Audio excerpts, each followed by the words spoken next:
At last, we are here. The final entry in my impromptu, accurately predicting Sonic trilogy, and the final video I'll be making about the movies until my individual reviews, scheduled for release between now and the end of next year, because I don't trust myself not to get distracted.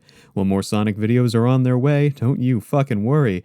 This will be the end of my movie rambling for quite some time. If you're just here for this, I apologize, but if you're here for the franchise in general, you'll be happy to know the insanity is only just beginning. I also make other videos about inane bullshit if you want to watch those, but becoming a Sonic guy also doesn't sound too bad. Oh no, I might have to talk about my favorite franchise ever for the next 10 years. What am I going to do? Sonic the Hedgehog 3 was my favorite movie of 2024. Because I'm a masochist, I enjoy going to the theater, and saw a decent number of films that piqued my interest last year. And while the objective critic in me would put Dune Part 2 and Monkey Man above this in terms of quality, Sonic 3 was the movie I had the most fun watching. It wasn't just a nostalgic trip through Shadow's origins and a heartfelt tribute to Sonic Adventure 2.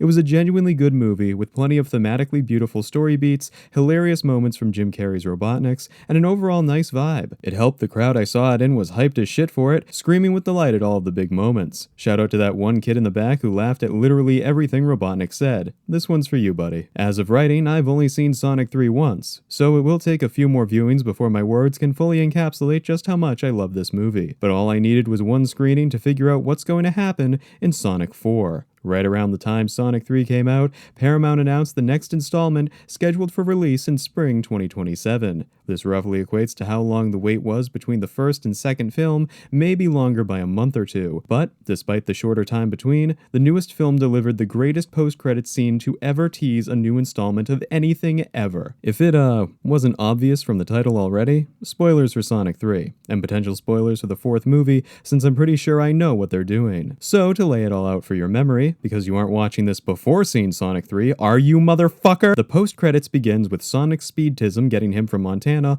all the way to New York State Park, somehow. Before he can calculate how many chili dogs he'll need to make up for that many calories burned, a figure appears Terminator style right behind him. Metal Sonic.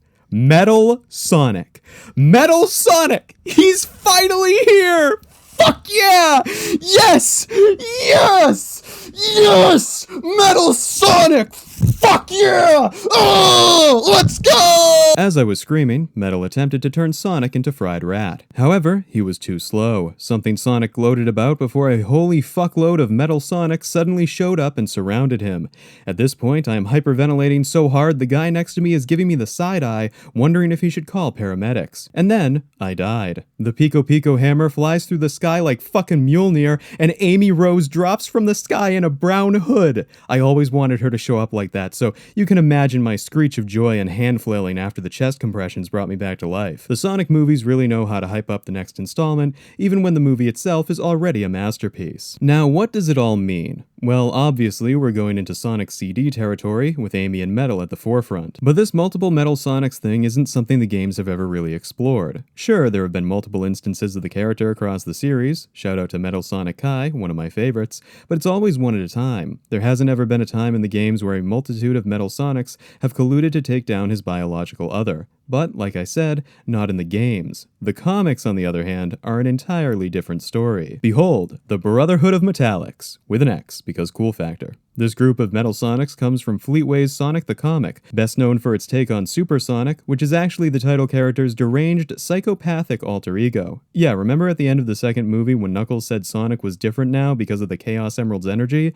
That was a subtle nod to this guy. Now, as for the Brotherhood, Metal Sonic actually has a name in the Fleetway comics, Metallics. While starting out as just one character, Metallics soon became a badnik classification, with different versions of him showing up across the series. The Metallics later became their own group, breaking away from Eggman and Grimer to form their own head in space or something. I don't know, I've never read the source material. What I do know is the Metallics later built their own leader, Emperor Metallics, whose goals include, of course, world domination. Now, this doesn't mean Sonic 4 is going to be adapting a Fleetway storyline. The games are the biggest draw for the franchise, so if anything, they'll likely be remixing Metal's role, using the comic as a jumping off point. I don't think a giant red Emperor Metallics is going to show up, no matter how cool that would be. However, I do think the Metal Sonics are going to be more than just an army of robots that Sonic and Amy have to fight through. I think it makes a lot more sense if they have a leader. And it makes the most sense for that leader to be Neo Metal Sonic. Yes, I think we're going to be getting a loose adaptation of Sonic Heroes. Shout out to Movie Super Shadow Meat Rider, by the way, who, in the comments of the last video, got it right. Though there will inevitably be plenty of Sonic CD references, I agree that Heroes really is going to have a crucial role to play in the upcoming film. I think Neo Metal Sonic is going to be an Ultron-like figure in that regard. He's the Emperor Metallics, if you will, of an army of Metal Sonics, trying to kill the real Sonic for reasons we don't know just yet. They're going to have to change some things up, since, in the games, there is a reason why there's only one Metal Sonic. That's because Metal Sonic believes he is the real Sonic. I don't see that happening here, only because, if he was working with clones of himself, they too might believe they're Sonic, which would lead to infighting, and that's no good. Another possibility is that Neo believes he's the real Sonic and has made minions in his likeness to combat his enemy lookalike, much like how God created Adam. No matter how his character gets altered from the games, if at all, Neo Metal is probably going to take on his alternate forms from Heroes as the movie progresses. I could see the climax of the movie showing Neo coagulate with a bunch of other metals, transforming into Metal Madness. And then, possibly through even more minions or by copying major characters' powers like he did in the games, the final battle will be against Metal Overlord. This helps give Metal all his major forms in a single movie while explaining his army and their usefulness outside just being his minions. It could be a really creative take that combines ideas from multiple mediums of the franchise. Plus, it would also continue what the last two movies have done and combine elements from multiple games. 2 was Sonic 2, 3, and Knuckles, 3 was Sonic Adventure 2 and Shadow the Hedgehog, and 4 can be Sonic CD and Sonic Heroes. It makes the most sense too, especially because it can highlight Metal's strength in one massive adventure instead of saving it for an unclear later time. But what about Amy? How does she factor into all of this? First off, I'd like to get this out of the way right now. My only exposure to Amy post-Generations is Sonic Frontiers. Well, watching my then favorite VTuber play the first act before her computer caught fire, true story, look it up. Said first act focused on Amy and Sonic, with her personality being much different from the bubbly, upbeat, and in-love Amy of long ago. It's a change I have previously expressed in this monstrosity I'm not a fan of. I like Amy's characterization in games like Adventure 1 and 2, Heroes, and even 06. Anything else is not my Amy. However, so far it seems like the movies might reverse course a bit and make her cool again, what with her badass takedown of so many Metal Sonics. I am cautiously optimistic about her characterization, mostly hoping for a best of both worlds scenario where she has independent leadership qualities mixed with a romantic admiration for Sonic. A man can dream. However, that doesn't explain what she's doing here saving Sonic despite the pair never meeting before. But don't you worry, I hold the answers. I have been running with my Amy is from the future theory since the very first Sonic 3 trailer. And, to be honest, I'm sticking with it. Outside Metal Sonic's appearance being an obvious Terminator homage, there's very little information about where he came from, what he's doing here, and why Amy is hot on his trail. Or their trails, I guess. Regardless, it's clear she arrived to save Sonic from his metal variants, meaning she probably knows who he is and possibly has info about his heroic deeds, something that would make sense if she was from the future. Now, in Sonic 2, Tails did manage to stalk Sonic using his gadgets and gizmos from his home planet, but Amy's not as technologically intuitive as Tails, aside from the Thor-like powers of her Pico Pico hammer. But that's not really enough to say she's able to build tech to observe other planets like the two-tailed fox. Not to mention it would be a pretty big retread of the second movie if Amy gets a similar introduction. But the biggest reason I'm convinced she's from the future is the Time Stones. In Sonic CD, the Time Stones are objects that can be used to alter different zones in the game. In canon, they're used to control time, sometimes just particular areas of the world, or time itself, depending on how many one has. But I think, for the purposes of the movie canon, the Time Stones will be used to travel through time. In the games, the stones are sought after by Robotnik to control this place called Little Planet. But I gotta be honest, it's been a while since I brushed up on my CD lore, so I'm not totally confident in how they were portrayed in-game. However, I believe reworking them into artifacts that allow for direct time travel would make sense, and would explain the Terminator reference outside of Metal being just a robot. It would also explain why Amy seems to know Sonic, since he's gotta be a well-known figure in the future if so many metals exist. But if Amy really is a time traveler, then that begs the question, will Silver the Hedgehog be involved in Sonic 4? Silver's whole story revolves around time travel, constantly coming back to the present to unfuck his future. However, his future will forever be fucked because he's a main character now. As for the movies, I honestly feel like introducing too many newcomers at once will make the films feel too bloated and overcrowded. Having 2 or 3 new characters from the games in every movie has worked so far, and it's a formula that shouldn't be changed. Otherwise, we're going to have overly long films or rush jobs that feel either too bloated or too fast. If Silver really is on the docket for future movies, I think we're not getting him until the 5th movie at the earliest. If they decide to do time travel twice in a row, that is. After this post-credits scene, I really am starting to think my prediction from that first video I made is right. 4 will be Metal Sonic and CD with some heroes thrown in, while Sonic 06 will be saved as the last bombastic entry in a new trilogy. And 5 will be... Fuck it, 5 will be Riders and Adventure. Sonic and Jet ride in extreme gear through a flooded New York, who gives a shit? However, if Sonic Heroes really is a basis for the 4th movie, then there's something this post-credits scene is missing that needs to be addressed. Heroes. So far, we've got Sonic, Tails, Knuckles, Shadow, and Amy, all of whom could team up to face off against Neo Metal. Actually, put a pin in Shadow, we're coming back to him later. But there's only 5 characters, less than half the cast of the original Sonic Heroes. And while an adaptation could still work with that many involved, I'm not sure how I feel about only that many characters fighting Metal Overlord. Like, in the games, the reason he's so strong is because he copied the fighting data from Sonic and his friends. If they nix that and just make him Metal Sonic but bigger, the stakes won't feel as high, and pulling those powers from 5 characters could dampen how much of a threat he is. At the same time, I still think it's a bad idea to introduce too many characters at once in the next movie. But there is a solution where both are possible, where a plethora of Sonic Heroes characters battle Metal Overlord despite not being introduced in the next movie. And it's all because of Paramount+.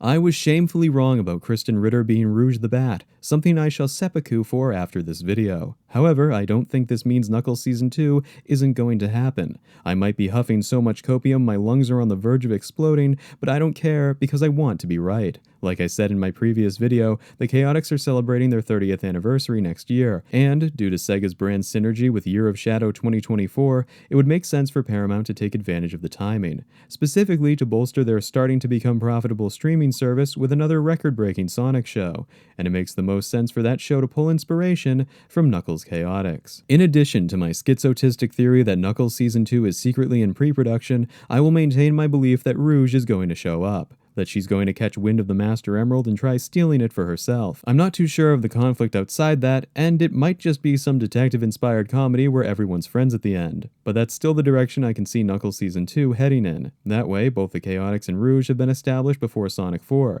giving them a window to show up together. While that would leave Omega, Big, and Cream out in the cold, I just can't see a path where all 3 get introduced before the 4th movie, where it would make sense and feel natural. As much as they'll be missed, it is, unfortunately, a necessary sacrifice. But there is one key flaw in my Knuckles Season 2 idea: the Sonic movie timeline. The post-credits scene establishes Metal Sonic and Amy show up the night after Sonic 3's ending, which doesn't leave any wiggle room for Knuckles Season 2 to happen before the 4th film. Sure, the scene between Sonic and Amy could happen long before the core events of the movie, but then that would mean Amy's debut would be in a TV spin-off, or Sonic's just missing and nobody knows where he is. It'd be too complex and confusing, I think, if Sonic just fucked off to nowhere and Knuckles had to deal with a whole different problem. Also, it feels like Paramount wants to make Amy the first female character in a major role, which would take Rouge off the table if the show came out before the 4th movie, which provides very little hope that prediction will come true. Or at the very least that Rouge will appear. Because you see, while writing this script, yes, just now, I deduced one way Knuckles Season 2 can introduce the Chaotix and set up their potential debut in Sonic 4. Have Knuckles work with the Chaotix to try and find out what happened to Sonic. I have no idea what they would do for 6 episodes, I have no idea how they'd even introduce the Dream Team to make this happen, but it's the only other option I can think of. Have Knuckles Season 2 be a lead-in for Sonic 4, where he and the detective agency scour the country looking for the blue blur. I don't know what threats they'd face, or if it'd just be a comedy road trip with no humans in the main cast. Please, for the love of all that is holy, please! But that's really the only idea I have, with the ending maybe featuring a scene that later happens in the 4th film, tying them together. So yeah, it is possible for the Chaotix to get introduced before the 4th movie, I just have no idea what they do for 6 episodes to justify a grand cross-country journey. But there's still one more adventure that remains shrouded in mystery. Where does Shadow go from here? The final post-credits revealed, shocker, that he's still alive. And while rumors have circulated about a Shadow spin-off, whether in TV or movie form,